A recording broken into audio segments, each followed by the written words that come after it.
What is going on, everybody? WeedleTwineedle here, and we are back in with another Sun and Moon Wi-Fi battle, and this one's going to be against TakeDisL. Interesting. Now, I battle my opponent off my Discord server, so if you guys are interested in a Sun and Moon battle intro Discord chat room, and a place where you can find Wi-Fi battles and such, definitely check out my Discord server. A link will be in the description. Now, before we get into this rarely used battle, me and my opponent agreed. I'm like, can I bring Blaziken that doesn't have speed boost? And he's like, hell yeah.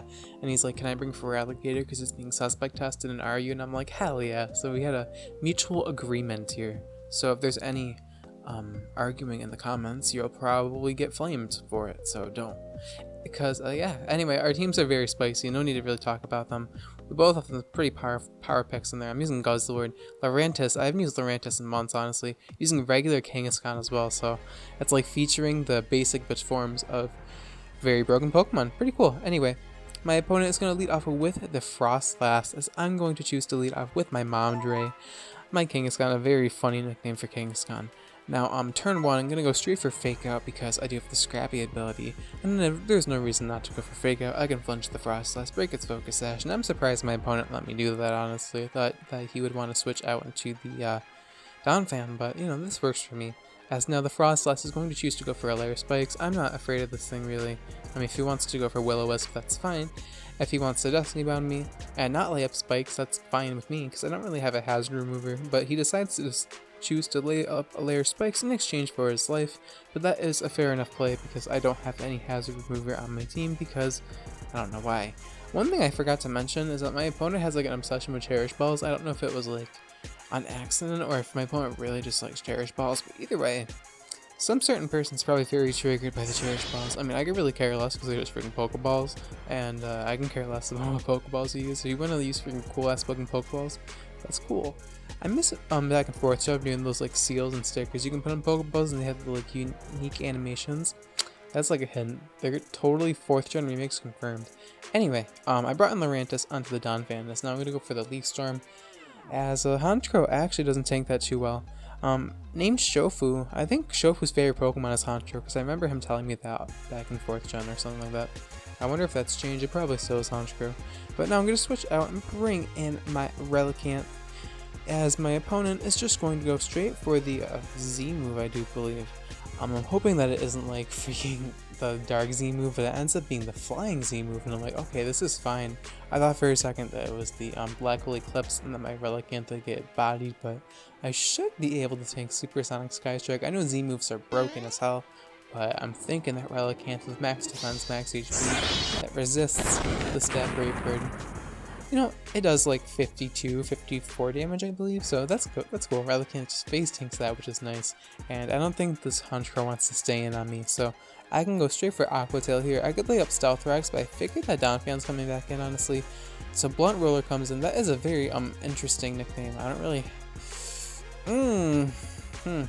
Well, I mean, his Honchkrow was named Shofu, so that might explain some things. But you know. Gonna get some leftovers here with my $15,000. I'm here with my innocent Animal Crossing nicknames. Let me have freaking Blunt Roller. Like, come on, man. You can't just do that. Anyway, I'm gonna bring in Surf Cosplay, my Lurantis, as I'm gonna take some more hazard damage. Really obnoxious, actually. But, like I said, I don't carry a Rapid Spinner Defogger on this team because, I don't know, I just want to torture myself. I don't really know why. But I should be able to tank this Earthquake. Does do a lot of damage. I think this like Donphan might be like offensive or something. I don't really know because it took a lot of damage. But knockoff, I should be able to live this because Lurantis is a tank, as I'm able to live with 4 HP, nice and spice with Serp Cosplay. I don't even know why I just said nice and spice. I deserve to die for saying that. I don't know what I'm saying, guys. It's currently 2:05 in the morning and I need to wake up for school tomorrow and work, but I gotta narrate this at night because I don't have any other time to do it. So hell yeah. So in comes Shofu once again, and unfortunately Serp Cosplay can't quite do anything at this point, so I'm forced to sack it off to the pursuit. And down goes my Serp Cosplay on Fort, but not much I can do about that, as Shofu is going to get the Moxie boost. And now he's going to start going on a rampage and hit me with all of that. So, you know how that goes. I'm going to bring in my Momdre here, and I can just fake him out. These spikes damage are really obnoxious, but Spikes and Stealth Rocks, Honchkrow, and other Moxie users are pretty obnoxious, but I'm gonna go for Fake Out here, as Honchkrow does take a shit ton of damage from that. And I do have Sucker Punch on this thing as well, and I'm able to outspeed Honchkrow, thankfully. He's unable to go for the +1 Sucker Punch and destroy me, and Honchkrow does fall down to the Sucker Punch. Very nice, because Honchkrow's pretty good in this tier as well. As now in comes Shaman.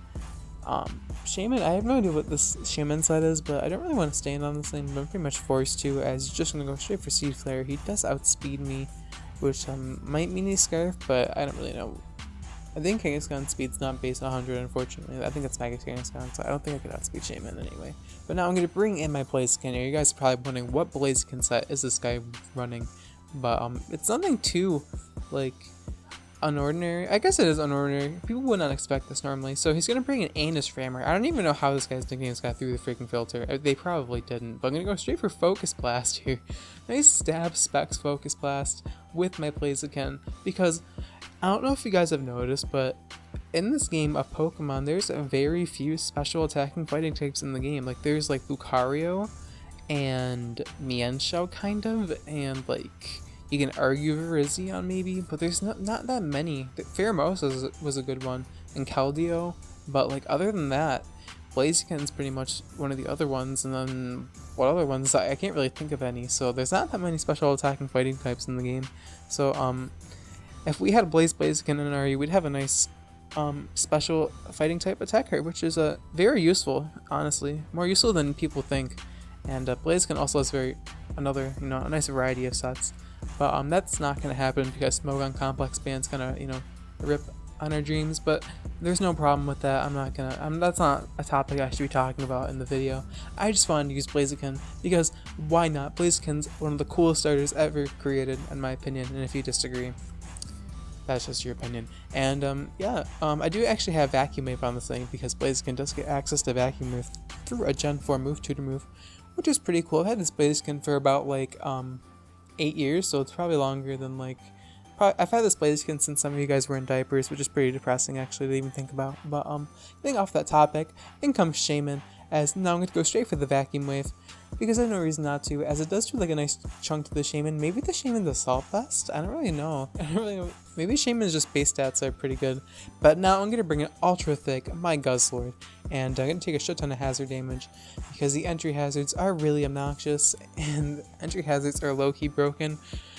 And that's why Defog and Rapid Spins are so good. Oh, man, sometimes when I don't bring hazard removers, people just love to stack hazards, and when I bring them, like, no one uses hazards. It's a phenomenon that I'll never understand in my life. But in comes Sharpedo, and I'm like, okay, I can go for the stockpile. The Air Slash absolutely bounced off Guzzlord because I am thick as hell. I'm gonna get the nice stockpile boost, good defense, and special defense.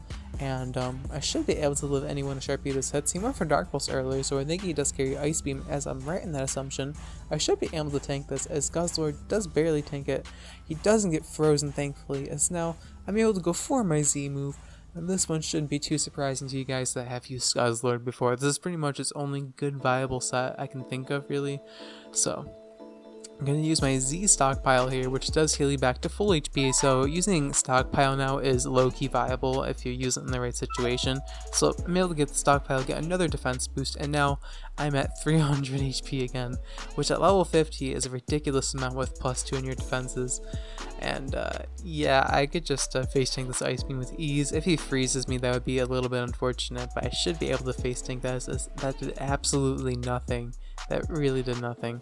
As now I'm gonna go straight for the Draco Meteor, the Drop a Draco, with my Guzzlord, and I don't think Sharpedo can tank this at the HP that it's at. So Draco Meteor gonna be able to knock out the Sharpedo, as down that thing goes.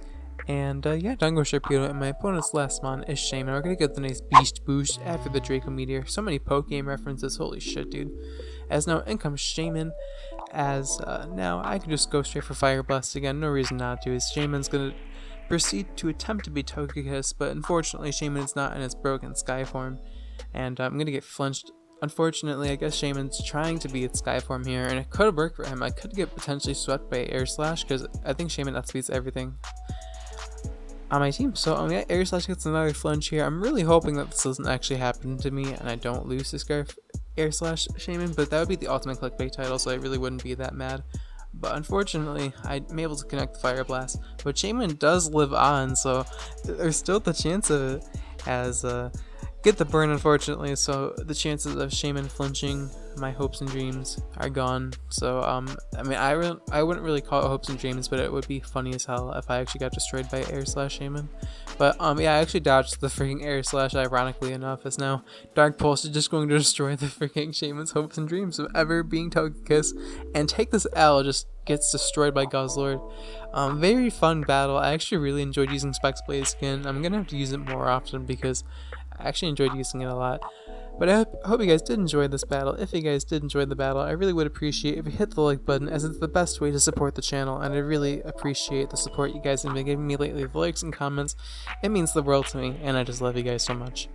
And yeah, the question of the day is going to be, what is your favorite Pokeball design wise? But as you can tell by my opponent's, his was apparently Cherish Ball. Mine has got to be either the Premier Ball or the Moon Ball.